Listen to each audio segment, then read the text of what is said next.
Welcome to the Dead Pixel Society podcast, the photo imaging industry's leading news source. Here's your host, Gary Pageau.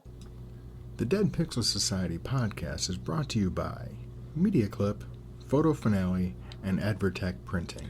Hello again and welcome to the Dead Pixel Society podcast. I'm your host, Gary Pageau, and today we're joined by Skip Cohen of Skip Cohen University. I really don't think Skip needs an introduction, but welcome, Skip, to the show. How are you today?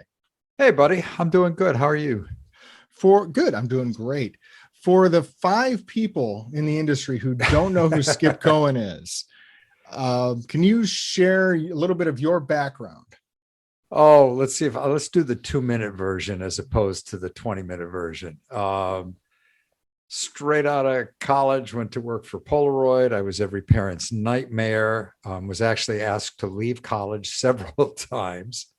What were you doing for Polaroid at the time?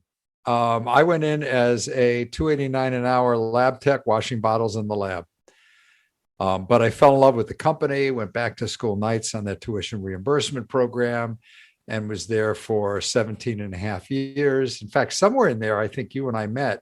Sure. When I was on the marketing side of the house. When I left, I was the photo specialty channel manager, which meant all the camera stores were mine. It was about $120 million of business or so. So every camera shop that carried anything from Polaroid, I was the marketing manager for it. Got a cold call one day from somebody who said he was trying to find somebody interested in a president of a small camera company.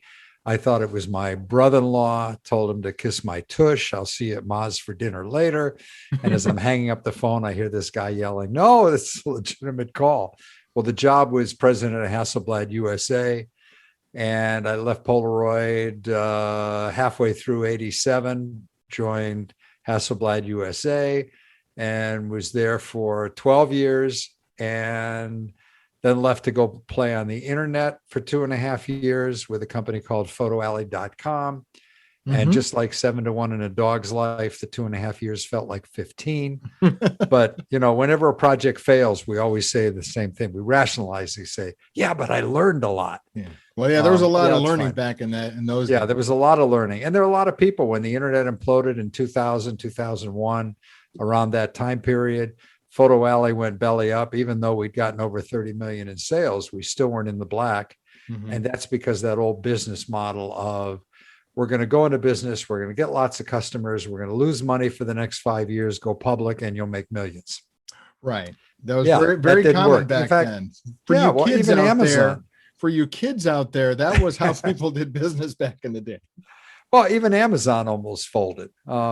I remember pets.com, and we figured out that was the TV commercials with the sock puppet of a dog. Right. And they had great recognition, but when they were all done, for the amount of money that they made or actually lost, they could have just taken all the dog food and dropped it in the bay in San Francisco and taken the loss, and they probably would have made more money. But the concept, that old business model didn't work. It imploded. Amazon survived. A few others survived, but Photo Alley disappeared. I went and stood in the unemployment line for 6 weeks because my accountant said, if you don't collect unemployment now, I'm going to put your name in and I'm going to collect it.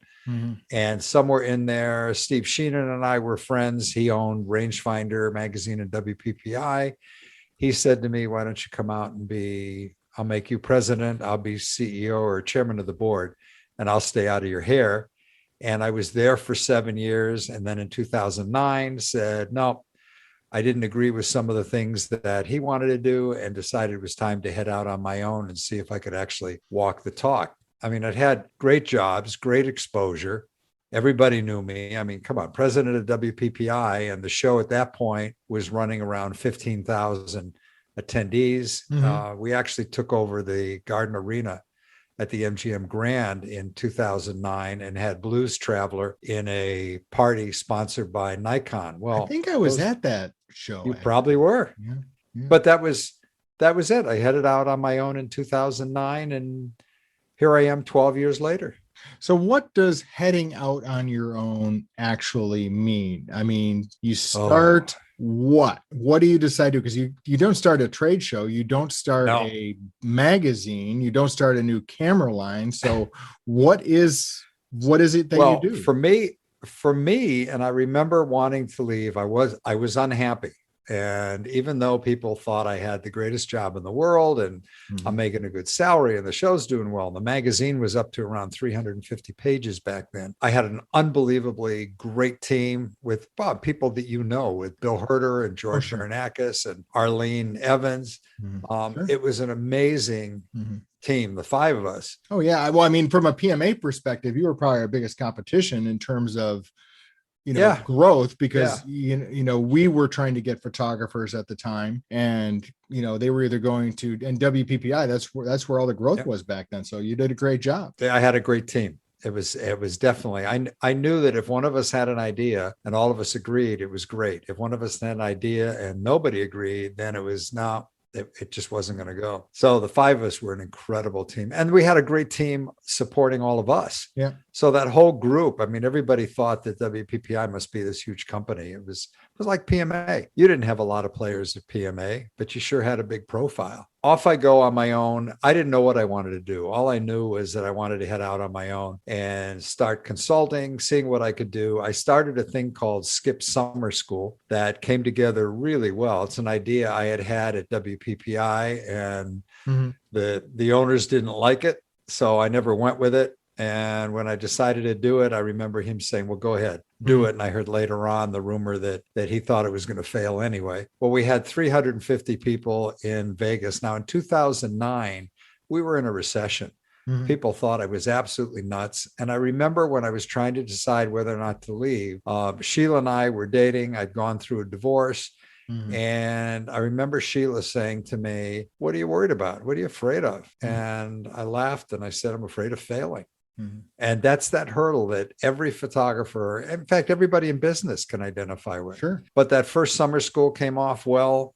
In fact, because Vegas was in so much trouble that year, we were able to do it without a room block, without a minimum food and beverage. Those are all things that make it very difficult Yeah. to do a show these days. Yeah, definitely. And we did it for the next 5 summers until we did it. Last one was in 2013. In the meantime, my client base kind of picked up. In fact, you and I were working together on some concepts that PMA had Yeah. to go after photographers that sadly didn't make it. Yeah. But it was probably the tsunamis that killed that one more than anything else. That was a period of most people, none of this stuff made it public Right. really, but it was a very invigorating time, just from a conceptual standpoint and from an interaction standpoint. That's why I really got to know you very well. That's what's going out on my own meant. So after 5 years of Skip Summer School, what do you do then? Why did you stop doing it? Because the recession was over, things were starting to pick up. What changed? What signs did you see that maybe you needed to do something different? Well, the first sign I saw was that the last show we did in 2013 lost a lot of money. And it lost a lot of money because I let my ego get in the way. Mm-hmm. I really thought we'd get the attendance. We got close to the attendance, but then I had a room block that I thought I could handle. I missed the room block and I had a $5,000 penalty. Mm-hmm. There were little things like that became big things. Right. So that's what made me decide this isn't working. Also, it was just me and Sheila. It wasn't as if I had a staff. I didn't have another company. I was blogging. I was writing. I did a book together with Scott Bourne called Going Pro that did very well. Yep. In fact, right around the time I left WPPI, I finished my book number 5 with Joe Busing on wedding photography from the heart.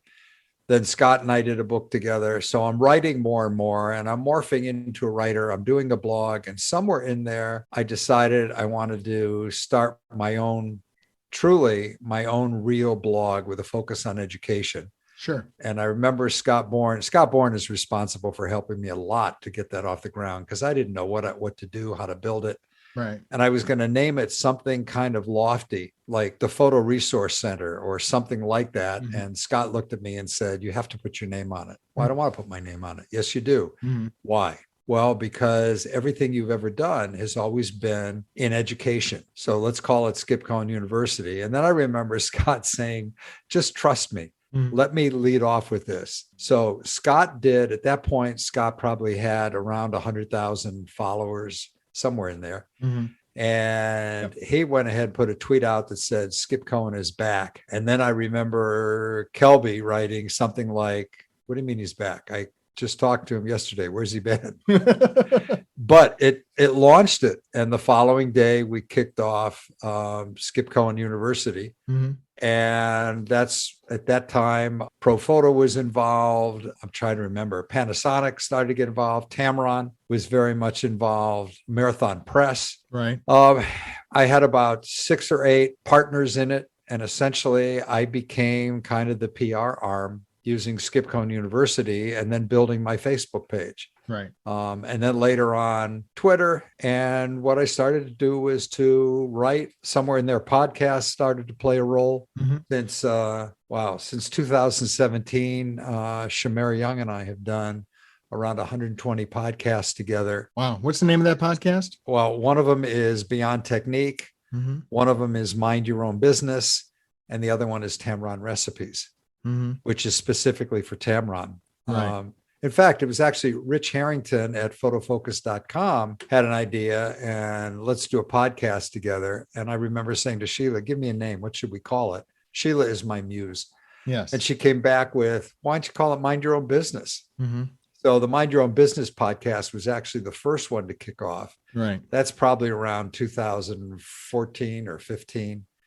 Rich and I co-hosted it. Then Scott Bourne came in to co-host with me.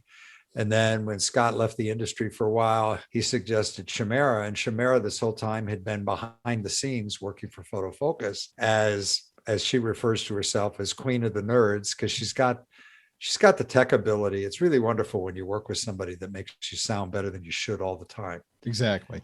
And yeah, she became a co-host, and now you've got 3 different podcasts out there that are all related to different things. And then somewhere in there, actually, this is more recent, but Larry Tiffenbrun asked me if I would help him with Platypod. And next thing you know, he gave me the title as CMO. And that started taking up more time. And that's been a lot of fun because it is a product. It is something tangible. Right. And that's tied back in with a whole mess of growth and new products and fun way to get back in touch with photographers directly besides marketing and business. You had skipped summer school, and let's be honest, you had kind of a problem with the last one. I imagine it was a little bit humbling, right? I mean, lost some money, it had your name on it. What did it take to convince you to go forward and put your name on something else that was not a guaranteed success? You either got a huge ego or something. First of all, there's something that we've all got in our genes.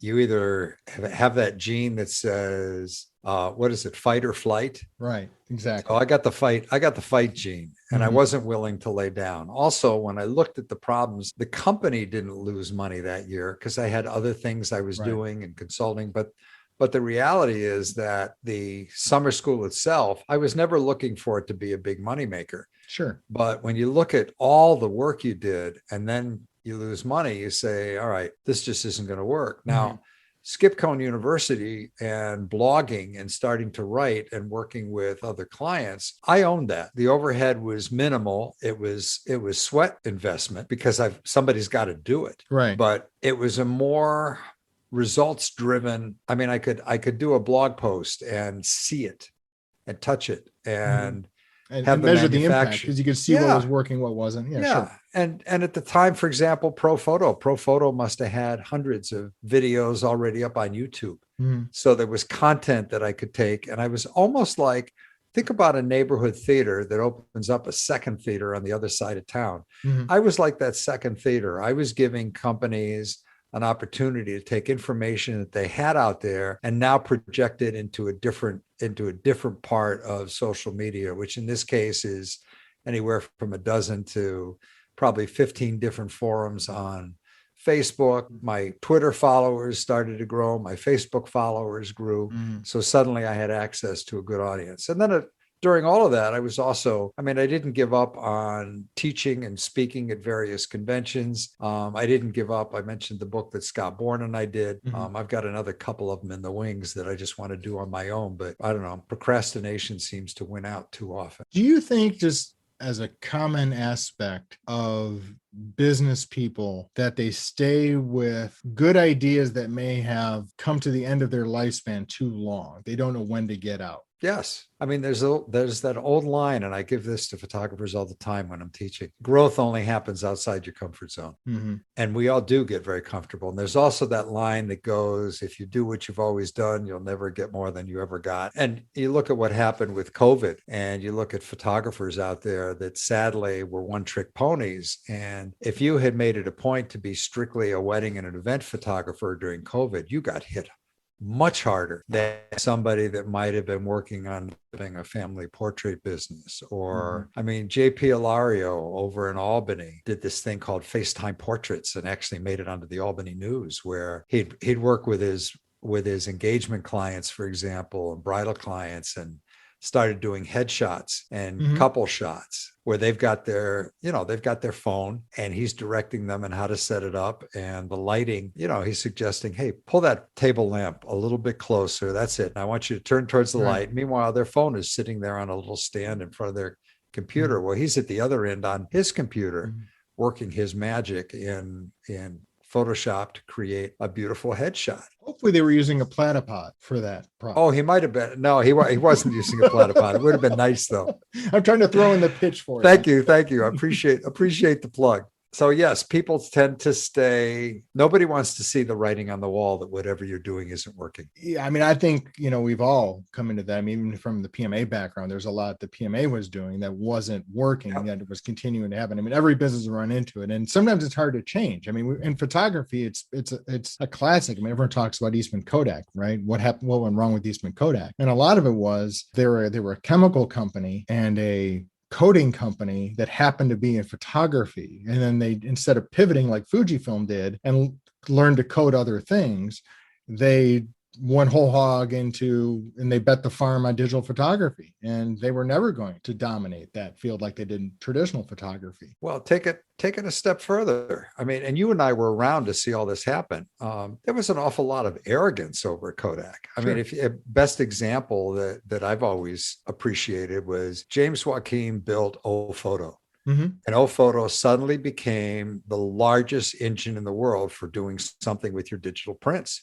And Kodak looked at them and pretty much laughed and said, come on, who's going to go to O-Photo? We're Kodak. Well, 6 years later, Kodak bought O-Photo. Right. As with an asset buyout. And suddenly it's the only way they could build the engine, because he had James Joaquin he did an incredible job. Sure. And he built that up and turned it into something massive. And then, if I'm right, I think that all comes back to the foundation for Shutterfly, I think, today. Well, what happened Shutterfly and O-Photo and Snapfish all came around the same time. And it was 99. Okay. It was weird because one of my jobs at PMA, I was the liaison for the .com people. So I used to do these trips where I'd go out to San Francisco and I would visit Shutterfly, O-Photo, and Snapfish. They were all in like a 15-mile radius, and of course with San Francisco traffic, it took you 3 days to do it.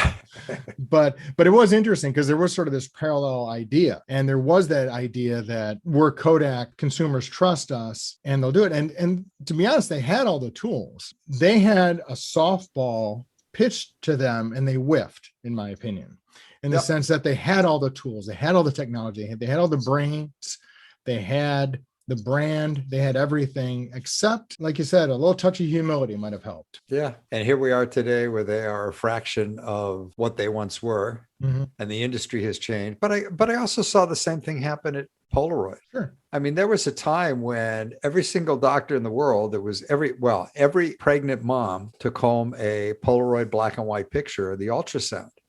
And Polaroid was the same way. And all of a sudden, thermal printing comes along. Every one of these doctors suddenly now can give mom that sonogram picture for pennies, where they might have been paying $1 a piece for 107. I don't even remember all the film model names anymore, but for Polaroid black and white peel apart, and it disappeared. Right. And that market just suddenly one day, it was just gone. It's interesting. So let's talk a little bit about the impact of COVID on the industry, because I've heard some discussions among people who watch the industry saying what the impact of COVID did, it accelerated in many ways trends that were already happening. If you were a retailer, an independent, someone like that, and you didn't have a mobile, it forced you to go mobile.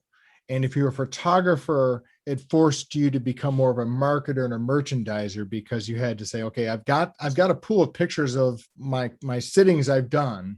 How can I get people to do something with them, to make something out of them, right? That kept a lot of the school photography, volume photography companies alive, was remarketing the school photos as keychains for grandma and things like that. So do you agree with that? And what are your thoughts? Yeah, I agree with it. I think it goes deeper than that. I mean, COVID created a need. I mean, for example, you and I are on Zoom right now. Mm-hmm. The ability to use Zoom, FaceTime, Skype. Suddenly with social distancing, everybody had to learn a new way to communicate. Mm-hmm. In some ways, I'm actually more in touch with good friends today than I was when we were relying on meeting once, twice a year at a convention. Right. COVID brought about a stronger sense of family, because families are hunkered down. I can't believe it. I'm still using the words hunkered down. I never used them before COVID. Hunker. Yeah. And I hate the two words, but everybody was hunkered down together. And suddenly, I mean, photographers and families, all right, guys, we're going to do game night tonight. Mm-hmm. There's a photographer up in Northern California, Stephen Goetz, that turned around and took pictures of his clients, threw them into the computer, stripped the color, turned them into line art, and sent them to families with small kids as coloring book pages, which is absolutely brilliant. It's just goodwill. You're not going to make money on it. Then you've got the challenge where there's a great expression out there. I'm using it. I don't think it's mine. Parts of it came in from my head, but I don't remember where I got it. But your website is about what you sell. Your blog is about what's in your heart. Right. Suddenly those two work together, just like publicity and advertising.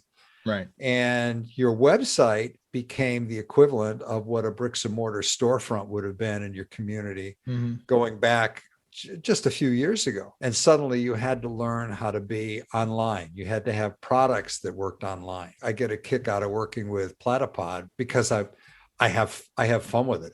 It's online. It's different. It's not something that I've done a lot of before, but online retail becomes very different. Also, your ability to reach thousands, hundreds of thousands of people. Right. I mean, suddenly today, a photographer with a good website and blog has the same power as a small town newspaper might have had 10, 15 years ago. Sure. And probably more credible.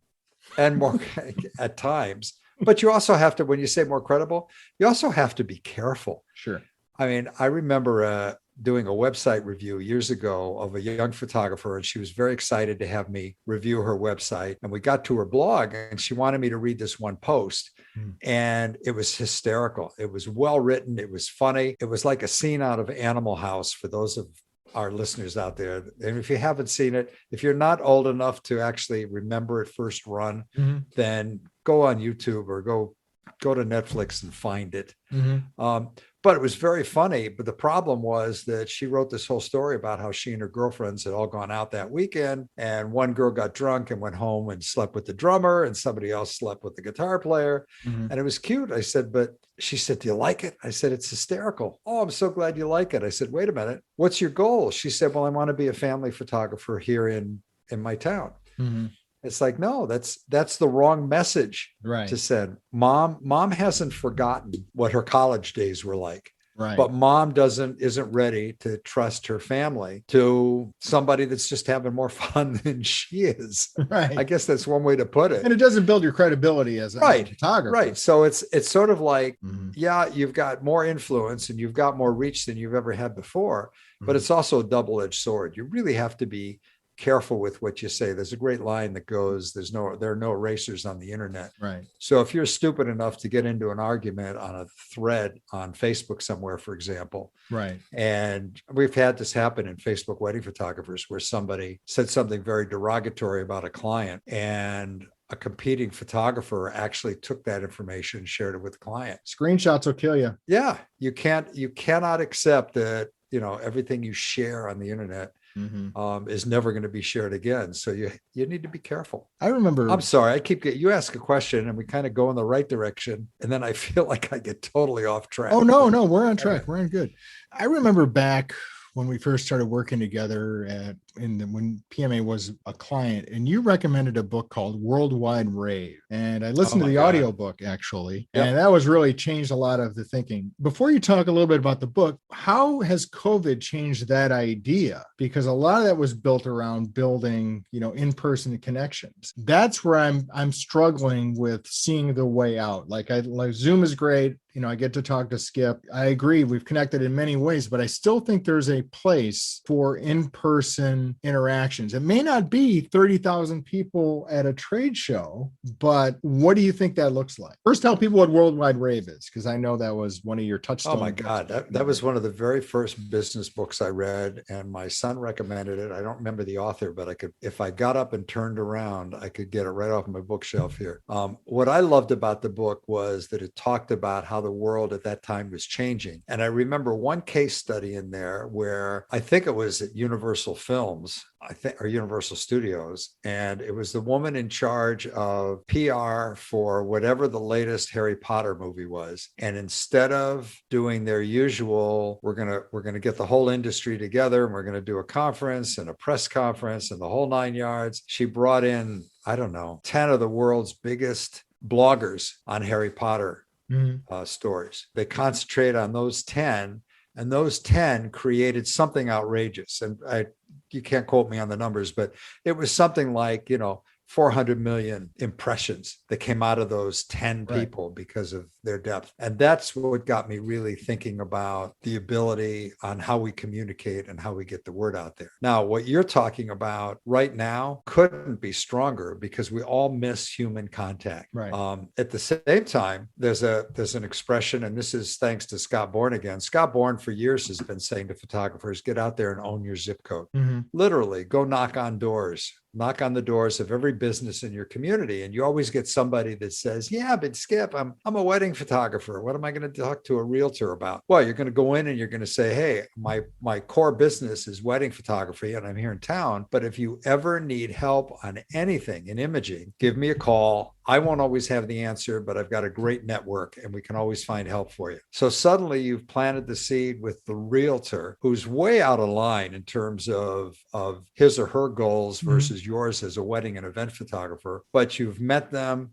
And you could do this. I mean, this could have been happening throughout COVID, with the exception of those areas where there might have been such a strong lockdown. I know in the UK, you weren't allowed to be out. Right. There were some really serious issues. And I mean, they're still serious, but being able to get out. Now, smaller groups, I'm involved. I hate for this to sound like an infomercial. If it does, my apologies to you and everybody else. But ClickCon is going to do their show in August. They've modified it. They're only looking for 600 to 700 people. Right. They have 30 companies that will be involved. They've got 30 speakers that will be involved. It's going to be a great show for all of us to get back on track. And because it's in Chicago, they'll be able to draw from Detroit to Cleveland, that stretch in the middle. Yeah. Yeah, where people can drive and be there in a day's drive. For somebody who's afraid to fly right now and doesn't want to be in the germ tube on a flight, that'll help. So I think there are opportunities for exactly what you described. I think it's going to be a long time before we've got standing room only, at a Super Bowl game. If ever. But I think we are going to see more of these small shows, controlled social distancing within reason. And then the other side of the coin is we've still got like 30% of the population, maybe it's even higher, that are stupid enough to not believe in the vaccine. And I'm so tired of the politics. When I was a kid, the Salk vaccine came out, and that was polio. Nobody questioned it. We were all excited. Dr. Salk, if I remember right, won a Nobel Prize. Right. And if it wasn't for the media and politics, the vaccine that we've got out there now, the same thing. I mean, if this vaccine had come out in the 60s, everybody would have gotten it and there wouldn't have been any discussion. Right. Now there's so much misinformation out there. So sure. Sorry, I didn't mean to get on but I think that's important because, I mean, we saw the trends, you and I, going back in the early 2010s when we were looking at things that, trade shows have been struggling for years. And that was sort of the hidden secret of the photo biz. Everyone loved Photokina, everyone loves PMA, they love Photo Plus, they love WPPI, they loved Imaging USA, but that's a lot of shows. They're very expensive. Right. The ROI is very, very difficult to justify for a lot of exhibitors because, the PR value was lessened.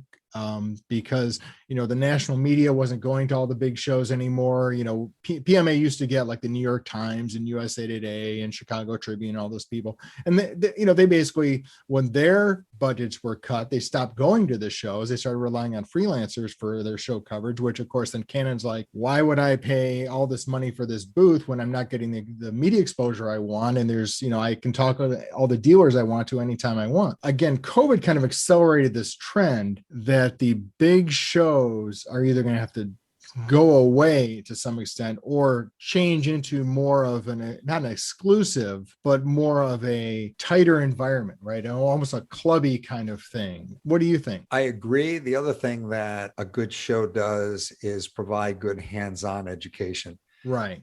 We haven't even touched on the fact that online education just morphed into a giant. I mean, yep. If you go online, if you go into YouTube, you can find every photographer who just about teaching a class on something. Some of them are unbelievably qualified and do a great job. Others, not so good. Well, even, your former coworker, George Varanakis, yep. He pivoted towards that and emphasized that. Yeah. And George and I are the best of friends. And we look, and every now and then we'll say to ourselves, I wonder what would have happened if both of us hadn't left. And what would we have seen the necessary pivot for WPPI? Same with magazines. Rangefinder magazine, I said, was up to 350 pages plus in 2009. Today, it's a fraction of that. And I don't know, but their online readership changes. Right. So I forgot what the question is. Well, question was that you're talking about the online component versus the hands-on of a physical experience, how different that is. You can't, and what I was going to say on online is that, for example, if you want to be a race car driver, well, you can't learn to be a race car driver without getting behind the wheel of the race car. Another Scott Bourne reference. That's true. That's true. And Scott is a race car driver. When you look at online education, it's great. You can learn all kinds of things online, but when you're in a group of 10 or 20 people and you're with somebody like, Will Cadena or Bobby Lane or Tony Corbell, and they're teaching a lighting class and you're right there with them, you learn so much more. I mean, I remember years ago, Jerry Guionis teaching a class in Ohio on a thing I was doing called Akron Photo Series, which was a fundraiser for Akron Children's Hospital. Yep, I remember that. And Jerry came to Ohio, and I remember when he was out in the parking lot doing a live shoot and demonstrating some really easy things photographers needed to think about to get the greatest possible shots. People started standing behind him, taking a photograph of the same scene. And I remember him stopping and saying to everybody, I would rather you took pictures of what I was doing than try and copy this shot and position it on your website as, look at this beautiful shot I did of a bride and groom,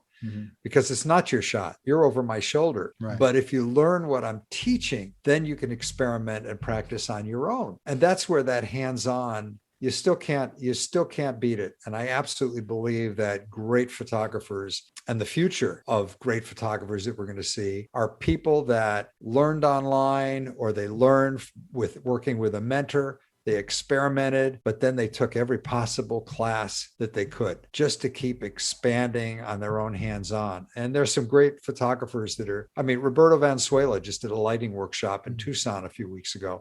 It's now going to become an annual event. He's a great instructor, but the idea of doing a smaller program, same with when you said George pivoted.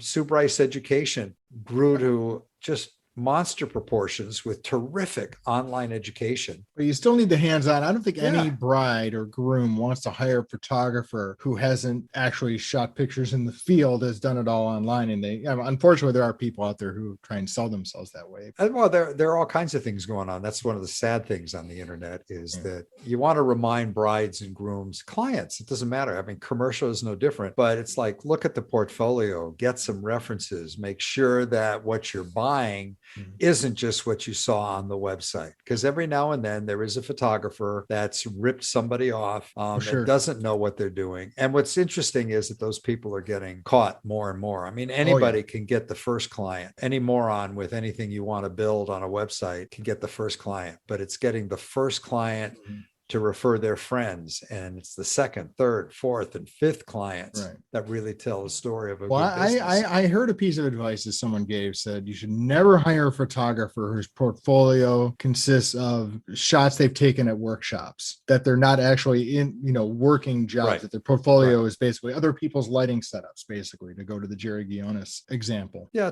I'd agree with that to a point. I mean, there are photographers that mix it in, and there are some beautiful shots. I mean, exclusively, like that's the that's what they're showing is their work, it's other people's. You're absolutely right.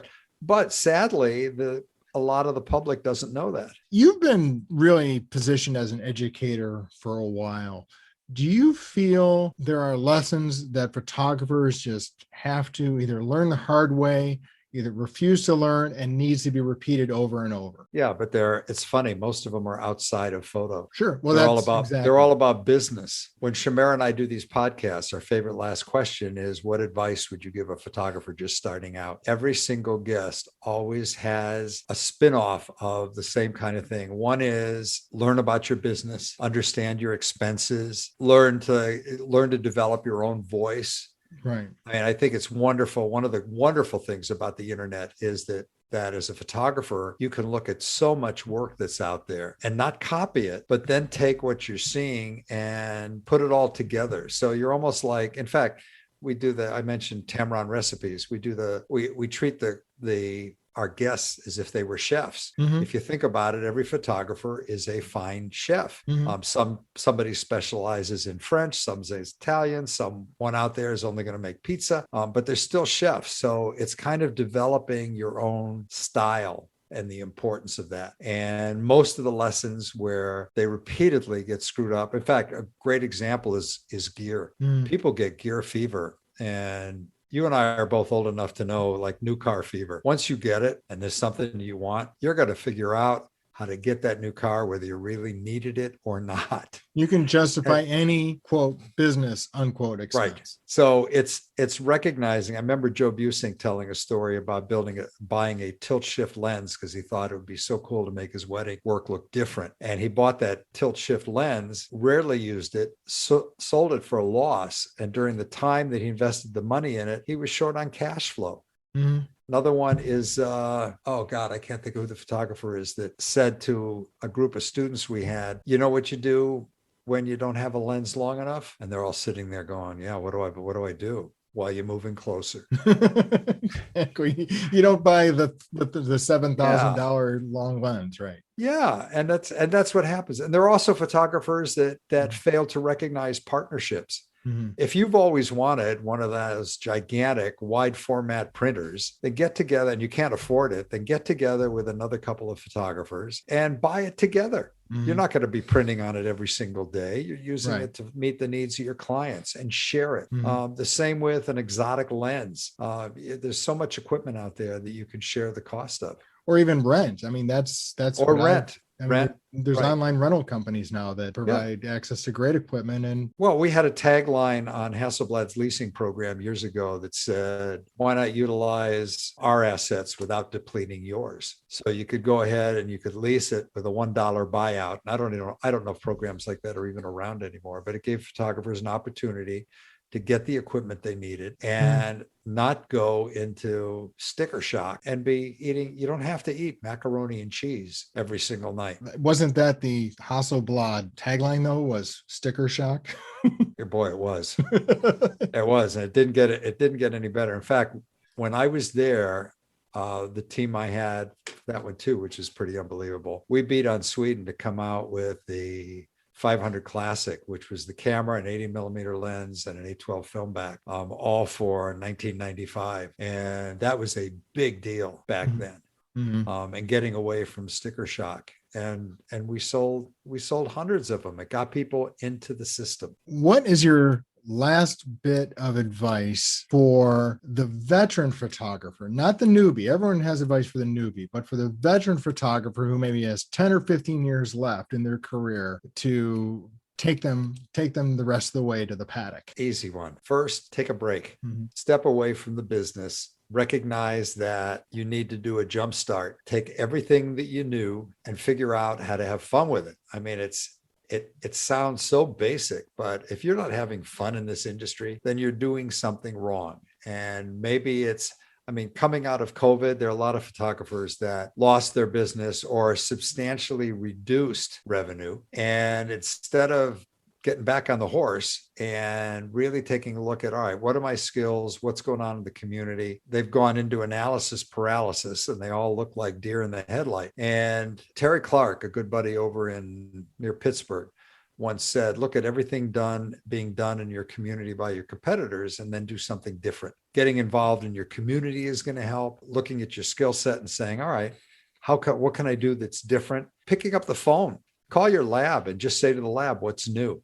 Right. There's so many products out there. The pandemic didn't kill technology. No. And I mean, I've got prints outside my house here. You had Glenn Clark on a while ago, and Glenn and I worked together a lot on different projects over the years. He got me introduced to a product called Performance EXT Metal when he was at Bay Photo. I've got prints on the outside of my house. Now I live in Florida and everybody's got a pool, but you're outside all day. And I don't care where you are in the United States, you've got a back porch. What an idea to have a print that's outside in all kinds of weather. It's getting back to having fun again. Mm-hmm. And you really got to take a look at it. And for a lot of photographers, it means take a break and say, all right, what am I missing here? And what do I need? What would make me wake up every morning and dive out of bed because I couldn't wait to get to work? Speaking of fun, this was fun. So thank you very much for your time, Skip. I appreciate it. You got it. And hopefully we'll do it again soon. And have a great 2021. Well, this is going to be a fun year because I think in the back half of 2021, we're all smart enough now to stay safe and stay healthy and still have a lot of fun. Thank you for listening to the Dead Pixel Society podcast. Read more great stories and sign up for the newsletter at www.thedeadpixelssociety.com.